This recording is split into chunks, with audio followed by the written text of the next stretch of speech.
here, and away we go. Okay, so we'll reference those later in a little bit. So this morning, what I thought I would talk with you about is particularly around personal power.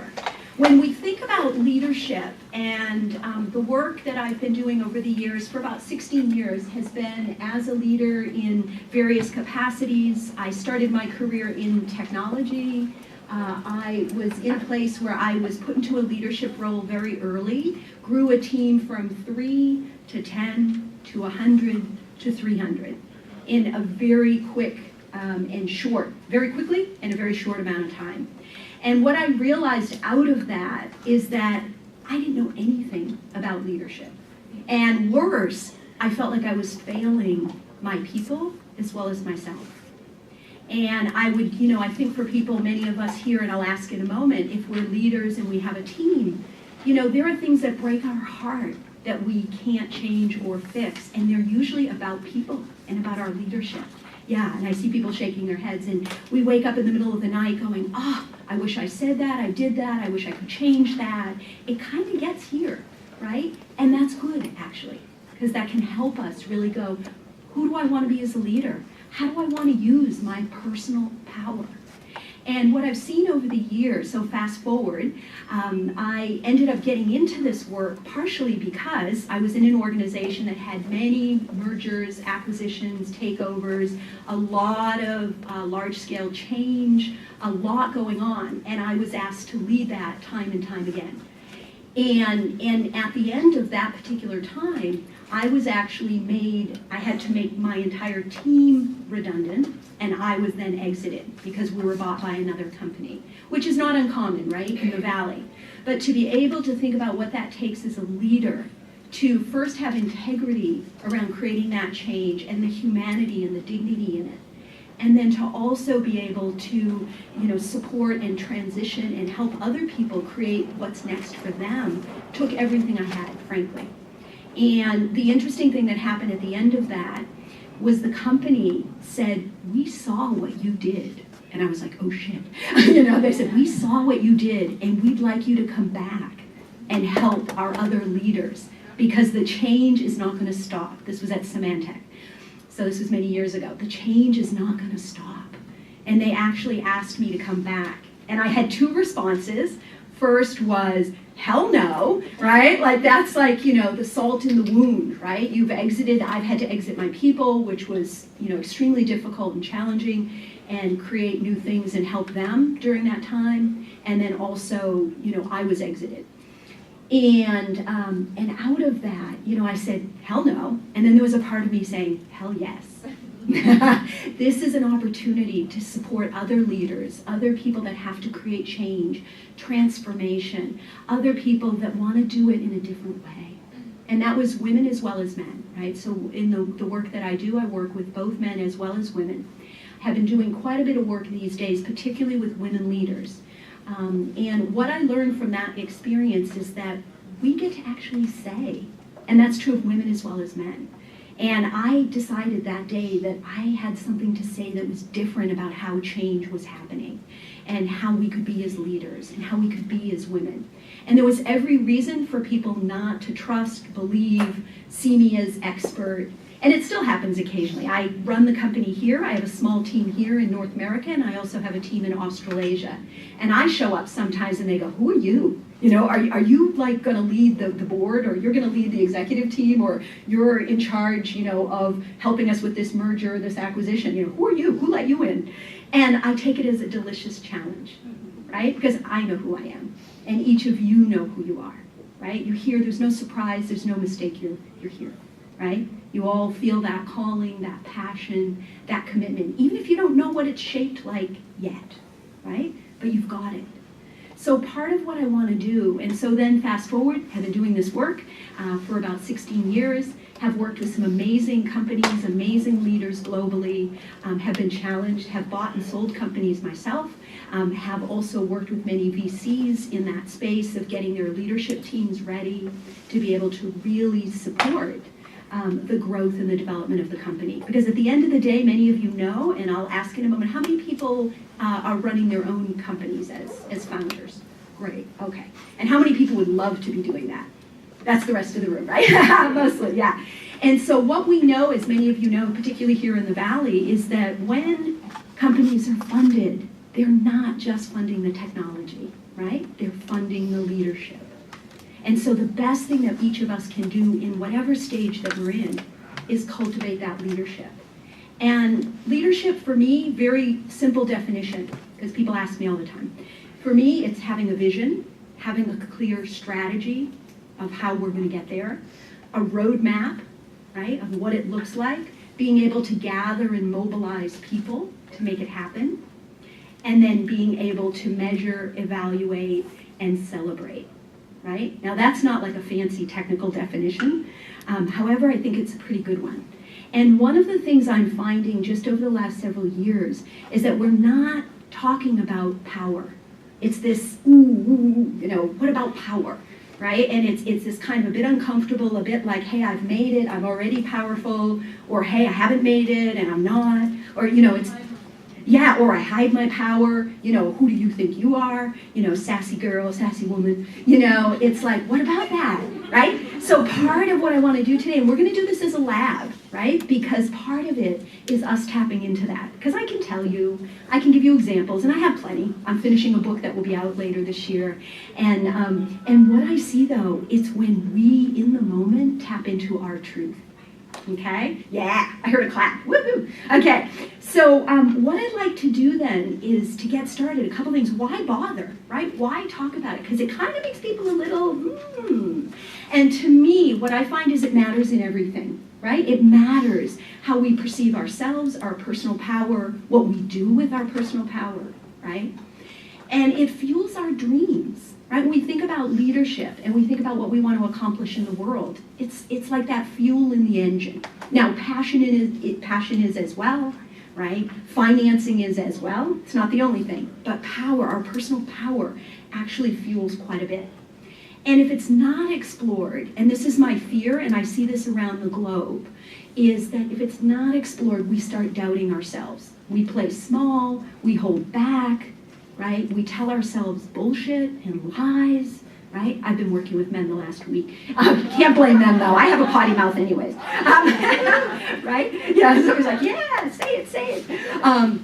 So if not explored, right, we end up playing small. So my request for all of you is please don't do that. Our world, as many of you know, we're in deep transformation, deep global transformation. And we need everybody to be in their personal power, okay? And I know most of you are, and if you're not, there's even more, right? Or if you are, there's even more. And if you're not, there's plenty of time. Okay, so what happens, right, is typically we undervalue ourselves. Right? We underestimate contributions that we make, right? There's this sense of like, we're undervalued by others, right? And power is always a very interesting topic to be able to kind of break apart and work with, right? It's loaded to begin with, and it's complex, right? Many of us, and if I did a show of hands, I won't, but how many people, and I'll just give a nod, if you've had power misused in some way, right? Haven't been given an opportunity, have been hurt in some way, have been told lies. Yeah, right, okay, so people are raising their hand. We probably all have, and that's women as well as men, right? Because I ask men this question, and men have also experienced it. So for a lot of people, we don't even want to go there. And yet if we don't, we actually risk tapping into that which will fuel us and create the change, right? And create the fire, right?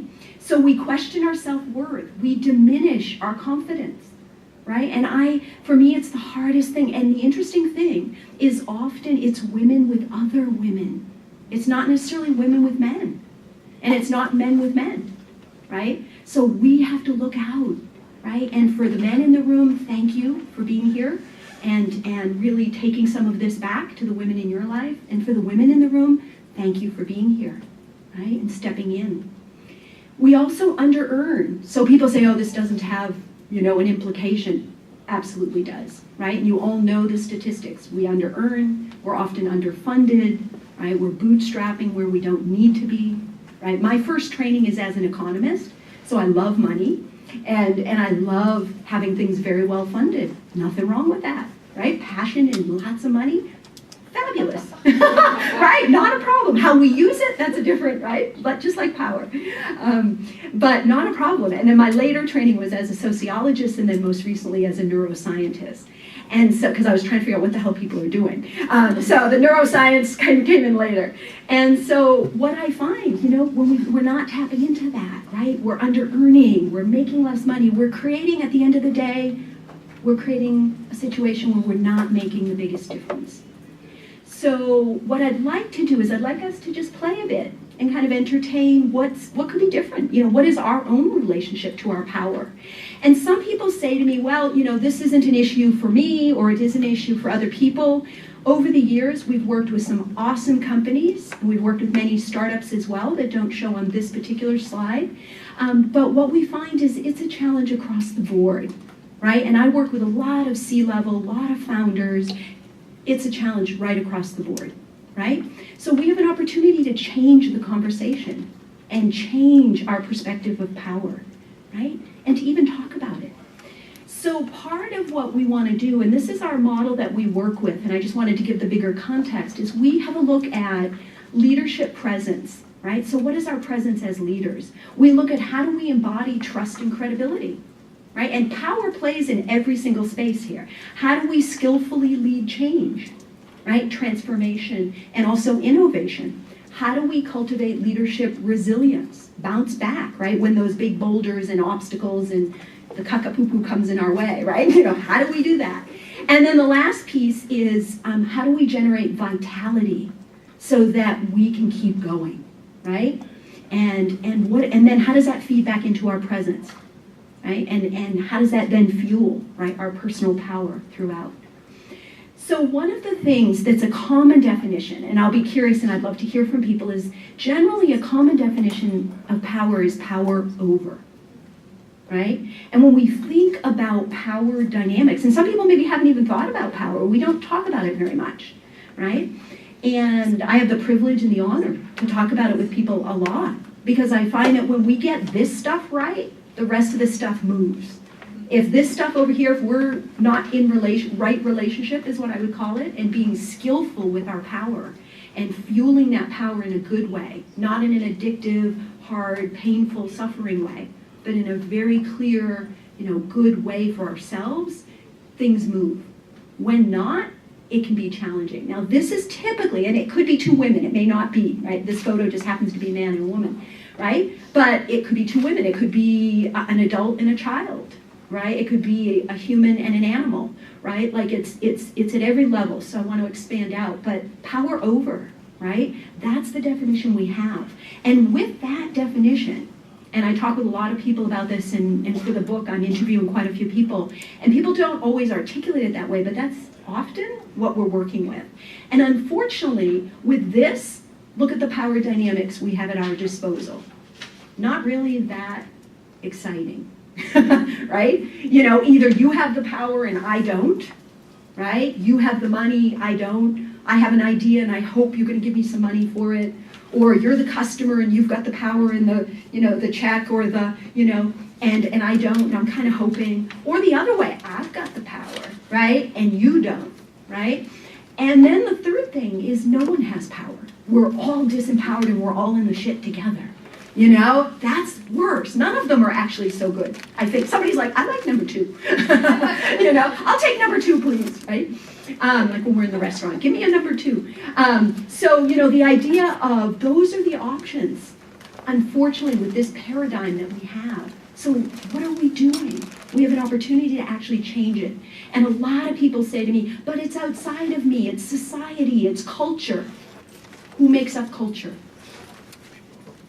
People, yeah, we do, and that happens in organizations. We go into organizations and say, this is happening, it's the culture. And we say in the change and the design and the development work and the leadership work we do, and this is a quote, it just went, from Peter Drucker, culture eats strategy for breakfast, right? Many people have heard that. So, if you've got whatever company you have, whatever venture you're working on, you can have amazing passion, amazing vision, right? And the reality is the people and the culture will either go, yes, I'm on and I'm ready to go, or they'll go, honey, no way, right? And so we need to start looking at, who creates the culture and how does actual culture change, right? How does it change? So what I want to entertain is, what if we could and look at a different definition of power?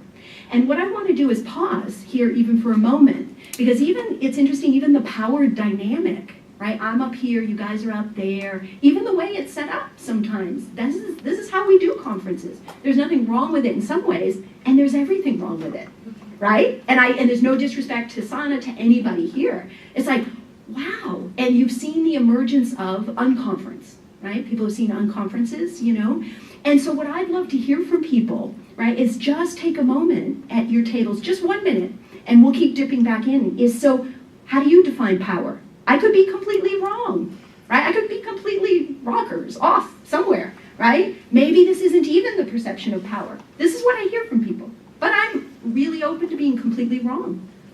And then that will be okay. I will learn, right? And that's part of good leadership, right? We're absolutely clear and passionate about what we're offering, and we're also non-attached. And we're also okay going, okay, completely different perspective, right?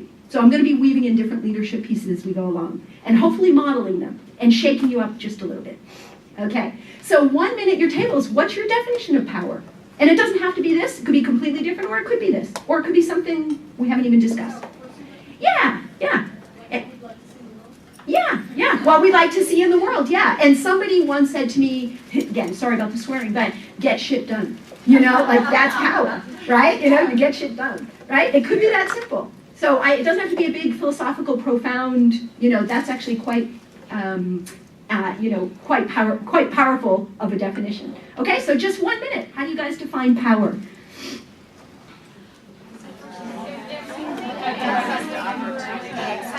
Experience of what my opportunities are. Know where you're going.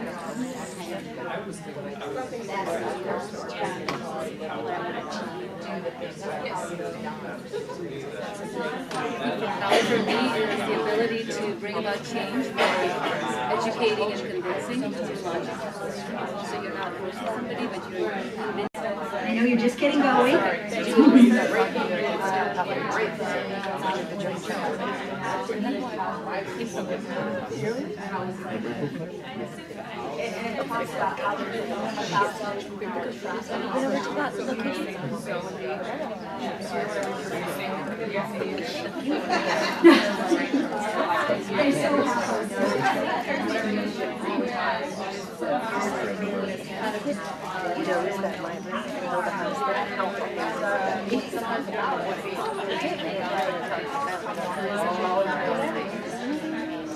Okay, so just starting to wrap up this juicy conversation.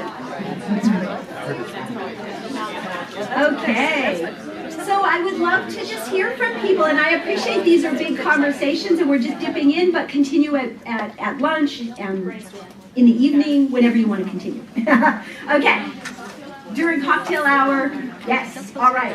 So what did you guys come up with when you think about power? What did you guys have? Yes. Rather than leading or following, walking beside someone and being their friend. Nice. Yeah. So walk beside. Nice. Yep. Empowerment. Excellent. Yep. Freedom. Freedom. Sense of self. Nice. Yep. Impact. Talking about No. I asked that. Yeah, there's a chair. And what about environment? that it's a trusted environment. You can't come in and display power if you haven't created that trusted environment where it's taken in the right way. Yeah. Nice. Yeah. Because otherwise it's perceived as. Yeah. So it's just building. Yeah. Nice. One more? Yeah. Access to resources. Nice. Yeah. And what was it? Inspired followers. Yeah, inspired followers.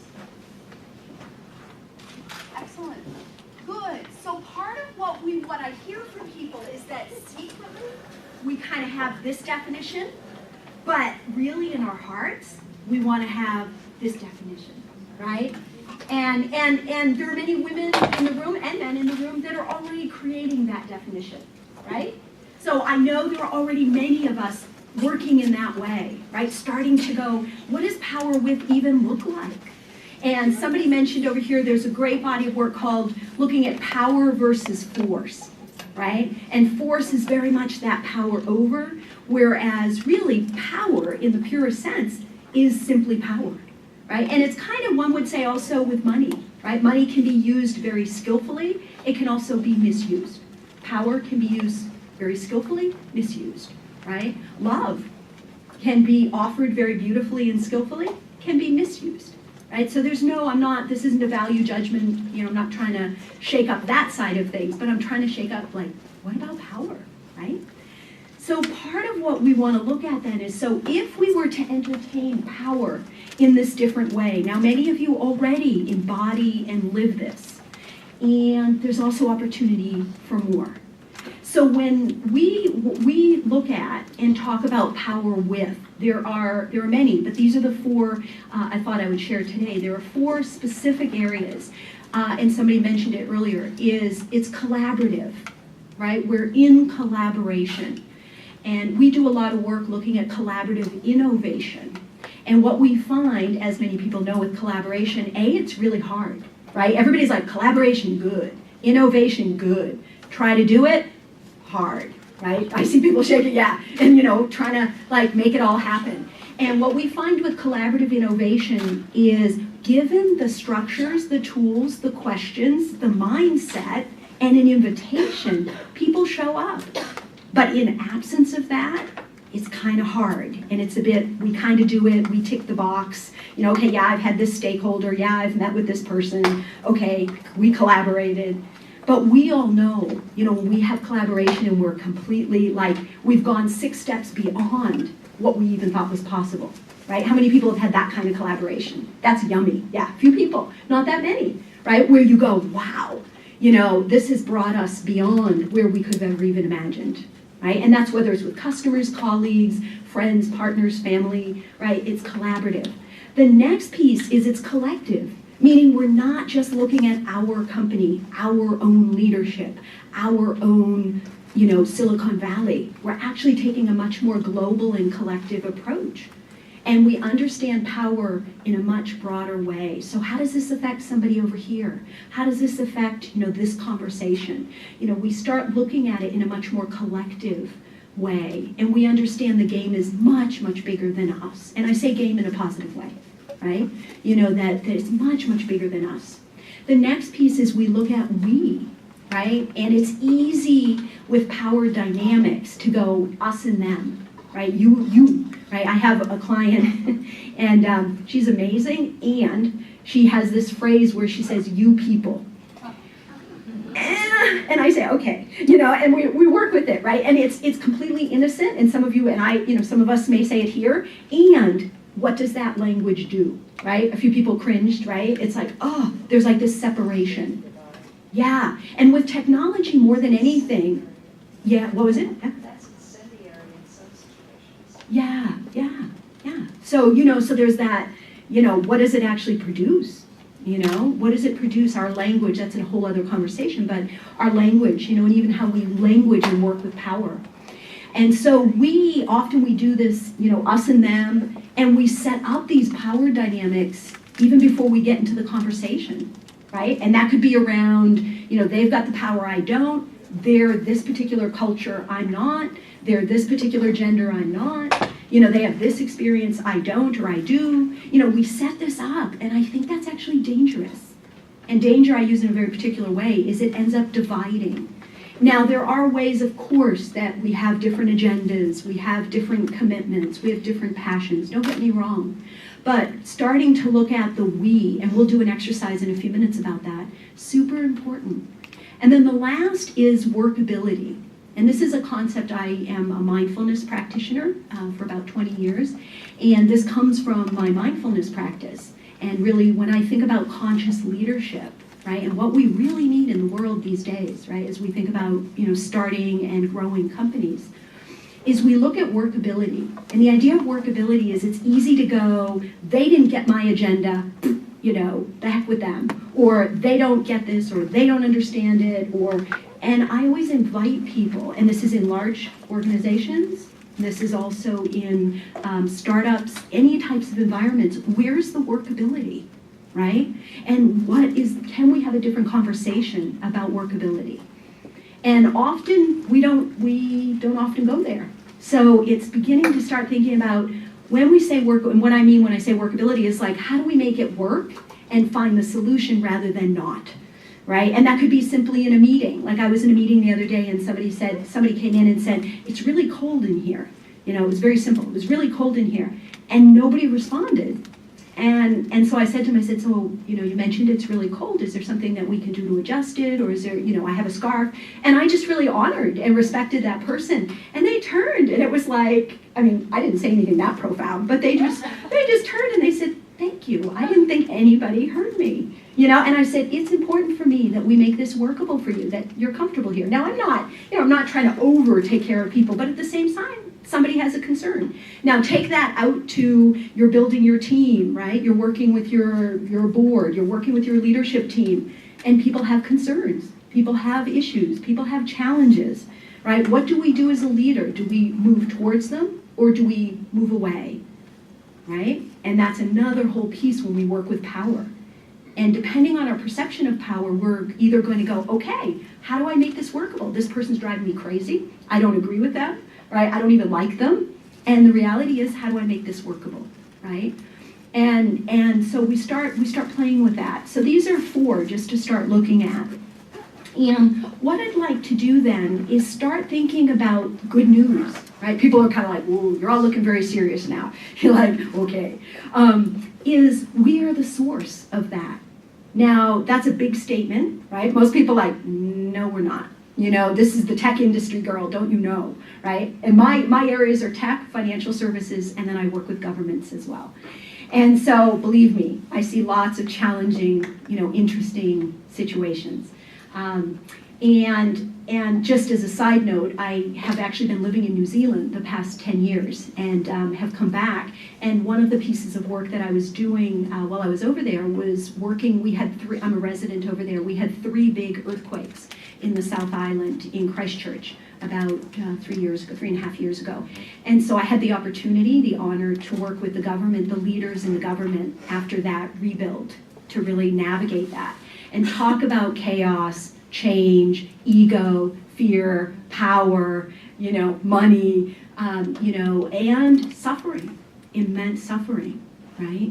And so for me, coming back to the States and being able to do the work here, some people said, oh, that sounds just like Silicon Valley. It's not that different in some ways. And a part of me I felt inspired by that and also sad, that we're still in the chaos and we have an opportunity to actually remember and start working a little bit differently, right? So what I'd like to do, and I'm going to ask, let's see, the good news is, so if we are the source of that power, and many of you know that, right? You know it, you feel it, you live it. I look at power in a couple ways. There's the internal power. So what is it that we do to cultivate internal power? So it might be your personal practices, it might be your community, things like that, right? Your network, your training you take, but like what cultivates our personal power? And then what actually cultivates our external power, right? So what is it that we do out in the world, right? In terms of credibility, in terms of being able to cultivate our personal power, what are the things? It could be information, resources, as somebody mentioned, right? But we want to start looking and unpacking it a little. Because some people, they've got all the external, and I was working with a woman the other day, amazing visionary in a tech startup, and she had all the, quote, external power. She had backing, she had support, she has a great advisory team behind her, a really good leadership team in place, but she wasn't getting momentum. And she was feeling frustrated. She was feeling like, I just can't get my team to go along. People are going off in different directions. Our customers are losing faith in us in terms of the product we're putting out there. And part of what we looked at was the external markers were in place, but what about the internal? And what we started to see was actually the perception that she was having in terms of the power dynamics were actually disempowering her. She would go into meetings and she would already be a bit resigned in the meeting, you know, like, oh boy, here we go again. Or she would already predict an outcome that didn't necessarily have to be. You know, she had a story about one of her team members. And, you know, there was a way where the person's incredibly capable, incredibly brilliant, and her narrative about him was troublemaker. And that's okay. He was a troublemaker. That's why she hired him initially. The challenge was with that narrative and that interpretation. He's just trying to take our, you know, he's just trying to rock the boat. And I said, that's delicious. How do you rock the boat with him? And she's like, that's not funny, you know. And you know, I need to ask those questions because I could not buy into that story, and I knew that was not empowering her. And so part of what we stepped back and said, and we tapped into her troublemaker. I said, what caused you to even start the company? She said, well, I don't like the way things are done, and bah, bah, bah, bah, bah. I said, awesome. I said, so you've got a little bit of a troublemaker in you. She said, maybe. But it's not like him, you know, and we kind of worked, we undid that a little bit, right? So we go internal, undid that a little, started to create a different narrative, right, about this particular person, what was possible, etc. And we need to all be careful of the stories we tell, right? We say in neuroscience, is anybody a neuroscientist here? We say in neuroscience, the mind, it's a dangerous place. Don't go there alone. I know it's geeky, sorry. It's right? But we have to be careful of the stories we tell about the industry, about women in technology, about what we can and can't do, about other women, about men, right? About what's possible, about what funding is available. We have to be careful because there are so many other stories available. That's how all social change and change has happened in our world. A different story. Right? So I invite you to start thinking about that. So what we then did is internal's good, but then we got to take it out, right? And put some actions in place. So part of what we did just to finish the story is she thought about and decided to engage with him in a really different way and really loved the troublemaker and inspired him and engaged him and put him on this, we did this innovation session and just sparked him up. Right? And had him bring other people in and had them involve other people in the company. And it was almost like all that that was in there transformed. And then we went in, we involved him in strategy in a different way. We included him, she did, but together we were working on it, included him in gathering research and information from customers in a different way. And so all of a sudden that, quote, power problem became actually to her advantage and to the company's advantage, frankly. So, you know, what do we do and where do we get stuck? You know, I can't do it, they can't do it, they're a troublemaker, the industry won't accept us, you know, whatever stories we're in. And I'm not saying they're not real right now. And we have an opportunity to reauthor, right? Everybody here, and myself included, right? I'm always challenging my own stories as well, because I have plenty of my own stories that limit me. Okay. So what I'd like you to do is just quickly at your table, so these three tables and then the table in the back, if you would come up with 2 sources of internal power. Okay, so 1, 2, 3, and then the table in the back, and then the rest of the tables over here, so the middle here and those 2 sources of external power. Okay? Yeah. Yep. Yeah. Everybody clear? Yeah, you can pick one or the other. It doesn't matter. But internal, so we have some internal, some external.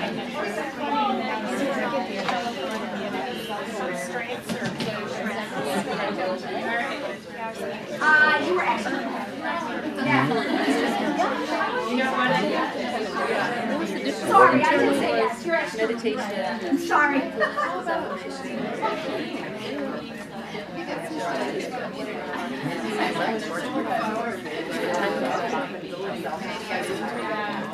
Right.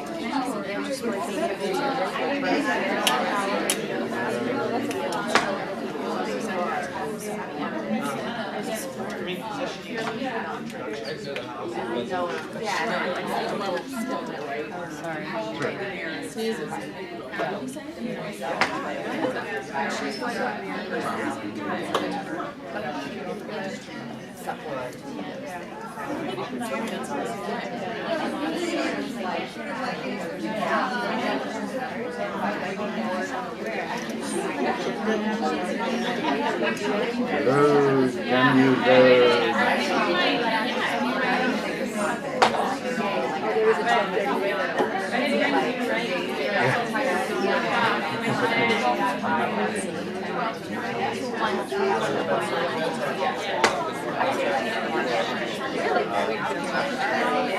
Here we go.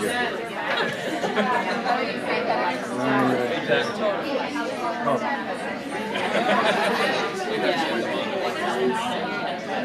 We love him. No.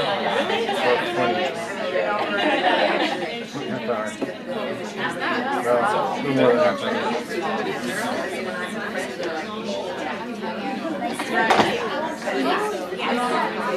So look what happens when you click. I work for a small company.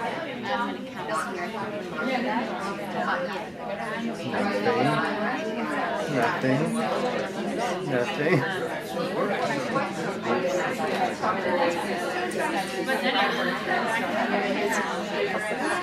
Oh, it's fine, whatever you come up with. Okay, so everybody have at least 2 at their tables. We're not going to have time to go through all of them, but I'd love to hear. Again, I know we're just dipping in, and I wish we had, these can always be longer conversations. So, okay, so what are you guys coming up with in terms of internal? What are some internal? Passion. What was it? Passion. Passion, excellent. Yeah. What else? Fearlessness. Fearlessness, yeah. Compassion.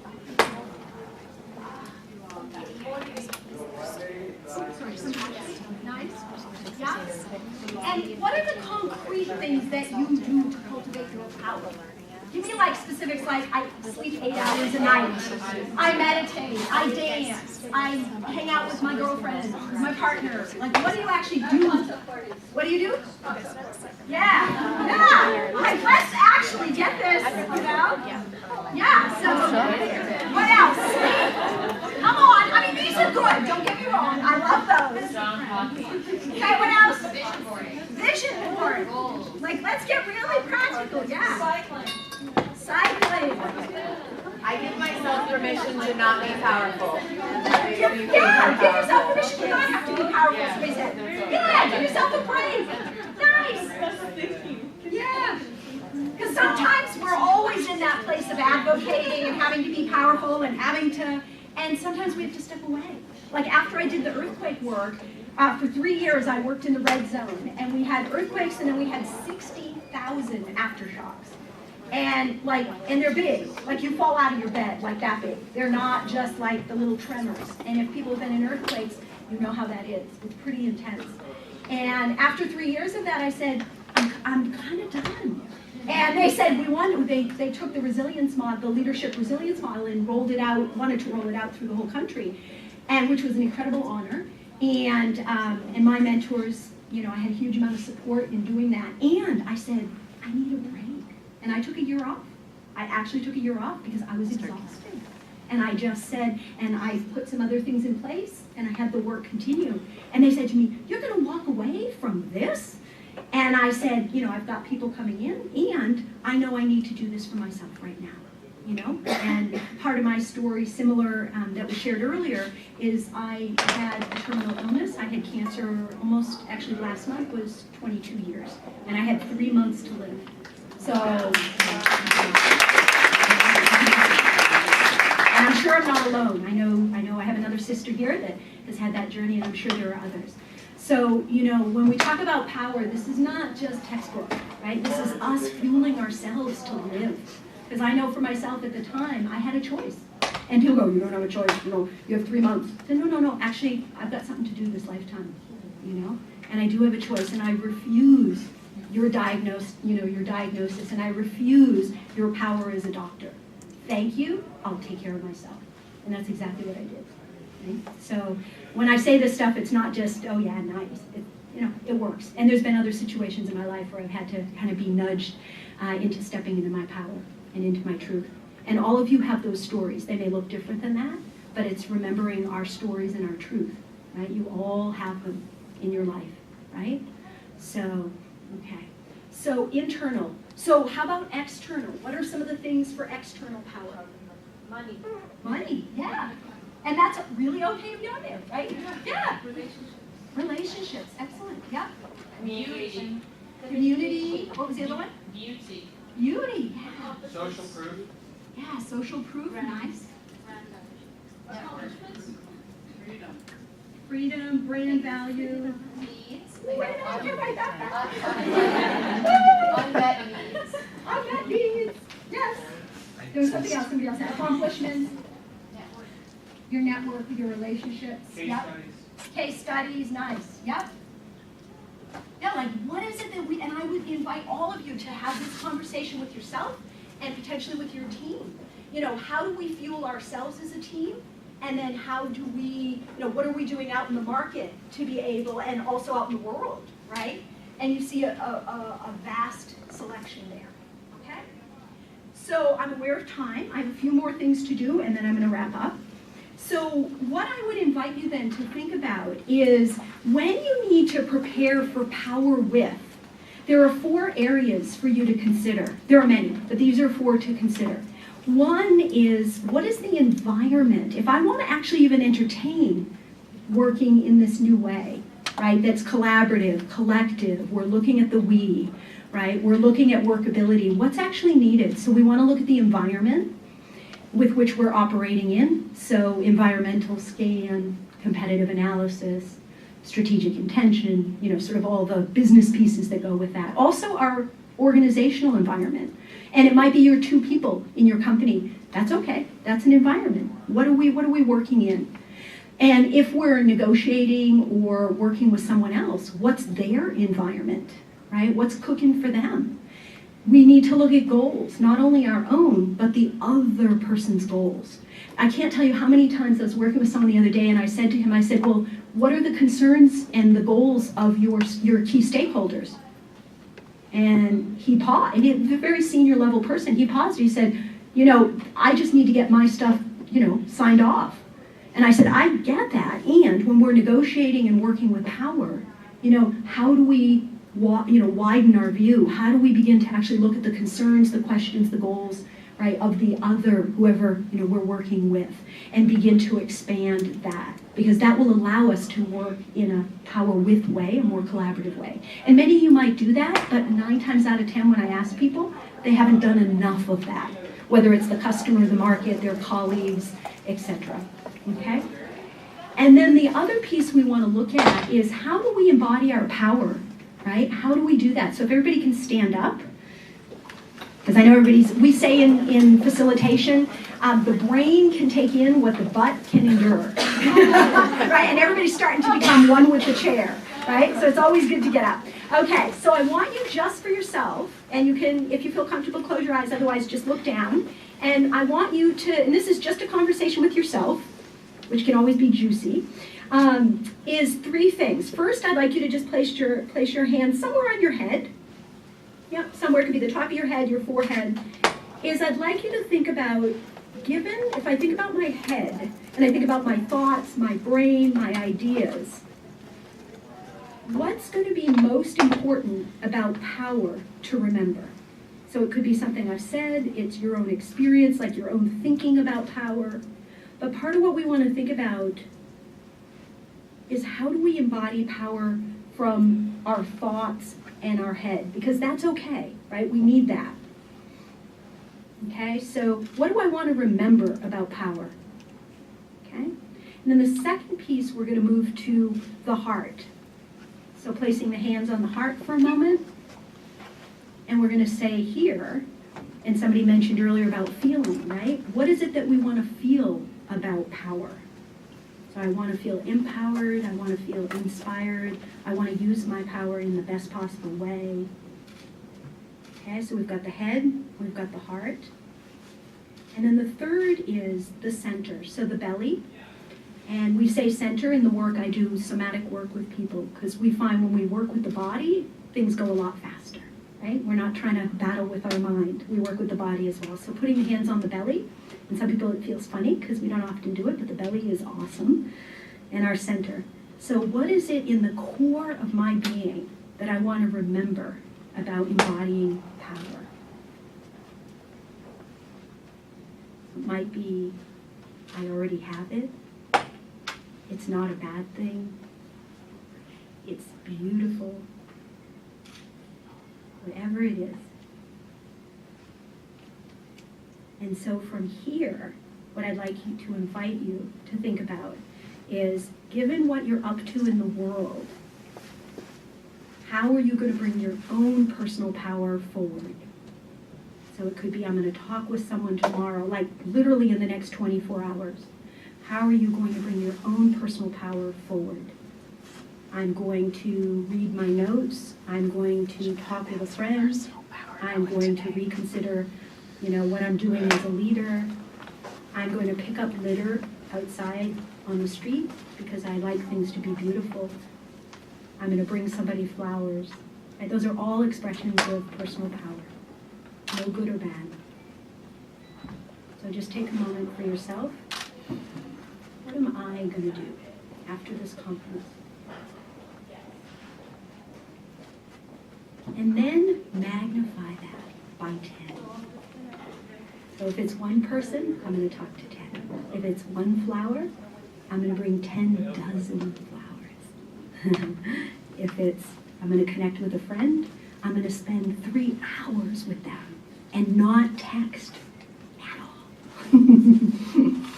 If it's a lover, I'm going to spend 3 hours with them. Yummy. So whatever it is, that's a little lower. I'm just kidding. So that's a different workshop. Sorry. Okay, sorry about that. Everybody's like, man, I was in Nirvana there. What are you doing? Okay, so whatever it is times 10. Okay, you might think this is silly and it maybe isn't your thing, but your body's going, I got it. Like, what would times 10 be if I was even more powerful, more magnificent, more power with? Okay. And now, gently opening your eyes or lifting your gaze, and just look around at the women in the room, right? This is what powerful women look like, right? And notice if you shy away, like, oh, well, look at that dress she has on. Oh, I don't know about her, right? Like, this is serious stuff. So just as a way to wrap up, thank you all for doing the exercise. Yeah.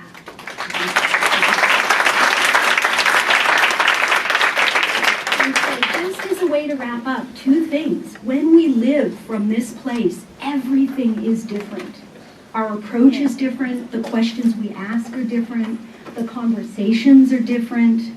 Our leadership actually is profoundly different, and the results we create are different. So as a way for us, as an invitation for you, there are handouts on the table. And if you would like an assessment, we don't have time because it's just a little session today, but if you would like, we have an assessment that's specifically around looking at women's leadership and power. So I'll collect those in a few minutes, just fill in your details and we can email that to you. And I'm happy to continue supporting your journey in looking at personal power. And just some next steps is the deeper invitation, right? We all get to be here today. There are many, many of our sisters that are not here, too many. So how do we take this invitation and embody our own personal power and cultivate that in each other, right? And for the men in the room, how do you do that and offer a different potential interpretation, right, for men? And also cultivate and support women in your life to be able to step into their power even more, okay? And so some next steps for you. You hopefully identified 1 action. I'd encourage you to identify 3 more, or 2 more. So you've got 3 total. And then please complete the assessment if you would like it. Just request that and we'll get that out to you in the next 48 hours. And then the last thing, if you feel called to do additional work, we have 2 workshops coming up. We have one on trust and credibility. So how do we embody trust and credibility? And then in July, we have one actually coming up on stepping into our personal power. So those are both in Mill Valley, and I'd love to have anybody or everybody.